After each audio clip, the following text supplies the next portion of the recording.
अब हम code number 9 का क्वेश्चन नंबर 42 डिस्कस कर रहे हैं। ठीक है, क्वेश्चन नंबर 42 को मैं एक बार एक्सप्लेन कर रहा हूँ। The total number of ways in which 5 balls on a different colour can be distribute among the 3 person so that each person gets at least 1 ball। Fine. Now तो एक्चुअली प्रॉब्लम में क्या है, क्वेश्चन नंबर 42 एक्चुअली टोटल मेरे पास क्या है, 5 different balls है।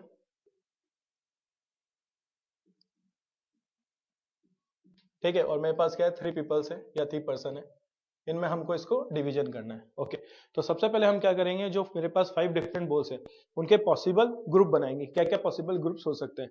ठीक है, तो एक तो मैं डिस्ट्रीब्यूशन या ग्रुप मेकिंग जो है वो इस तरह से कर सकता हूँ कि टोटल मेरे पास 5 डिफरेंट बॉल्स थी, तो उसको हम इस तरह से ब्रेकअप कर देंगे, या तो 3 1 1।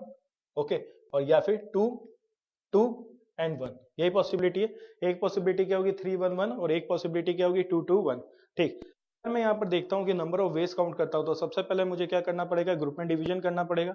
अगर मैं यहाँ पे ग्रुप में डिवीजन करता हूँ तो सबसे पहले हम क्या लिखते हैं, डिवीजन इन ग्रुप। ग्रुप्स में डिवाइड करूंगा और उसके बाद डिस्ट्रीब्यूशन कर दूंगा बिटवीन पीपल्स।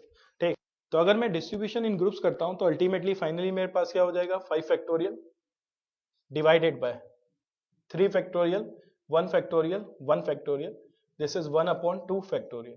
ये मेरे पास क्या होगा, डिवीजन इन ग्रुप। अब मुझे डिस्ट्रीब्यूशन किसमें करना है, तीन मेरे पास डिफरेंट 3 पीपल्स है, उनमें मुझे डिस्ट्रीब्यूशन करना है। तो जो उनका अरेंजमेंट होगा वो किस तरह से हो जाएगा, that values is equal to 3 factorial. जब हम कैलकुलेट करेंगे तो ये वैल्यूज किसके इक्वल हो रही है, that values is equal to 60। Now 2 2 and 1 same उसी तरह से हम करेंगे, तो that values equal to 5 factorial. Again this is 2 factorial 2 factorial and 1 factorial divided by 1 upon 2 factorial. ये 1 अपॉन 2 फैक्टोरियल इसलिए आ रहा है क्योंकि मेरे पास यहाँ पर दो ग्रुप ऐसे हैं जिनमें नंबर ऑफ एलिमेंट्स सेम है। ठीक, वापस अरेंजमेंट क्या होगा, दिस इज 3 फैक्टोरियल। इसको कैलकुलेट करेंगे तो that value is equal to 1, that value is equal to 90। इसको कैलकुलेट करेंगे तो हमारे पास कितनी वैल्यूज आ रही है, 90। ठीक है, अब अगर मुझे टोटल, अगर मुझे वेज निकालने हैं तो फाइनली मेरे पास जो टोटल आंसर होगा, टोटल वेज होगा, that values is equal to 90 plus 60। It means that values is equal to 150।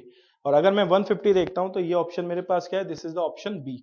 तो आंसर मेरे पास क्या होगा, आंसर इज बी। क्लियर है? ओके, 3 फैक्टोरियल से उसको, ठीक है, अरेंजमेंट होगा। इन दोनों वैल्यूज को अगर मैं कैलकुलेट करता हूं, ठीक है, और दोनों का फाइनली क्या करेंगे, एडिशन करेंगे। अगर मैं इस वाली क्वांटिटी को कैलकुलेट करूंगा तो ये वैल्यूज मेरे पास किसके इक्वल होगी, this is 5 multiply with 4 multiply with 3 multiply with 2 2 2 1 multiply with 1 by 2 2 2 2 cancel होगा, 2 एंड दिस वन, और अल्टीमेटली क्या हो गया, this is factorial 3, it mean 6। तो that values is equal to, अगर मैं इसको कैलकुलेट करूंगा तो that values is equal to 15 multiply with 6 90। Same इसी तरह से मैं सेकंड वैल्यूज को कैलकुलेट करूंगा, और सेकंड वैल्यूज को अगर मैं कैलकुलेट करूंगा तो ये वाली क्वांटिटी मेरे पास किसके इक्वल होगी, that values equal to 5 4 3 2 1 divided by 3 multiply with 1 by 2 multiply with 6, 3 and 2 cancellation होगा। ओके, और ये वाली क्वांटिटी मेरे पास क्या हो जाएगी, 20 and this one is equal to 6। तो ये वाली क्वांटिटी मेरे पास क्या होगी, 120।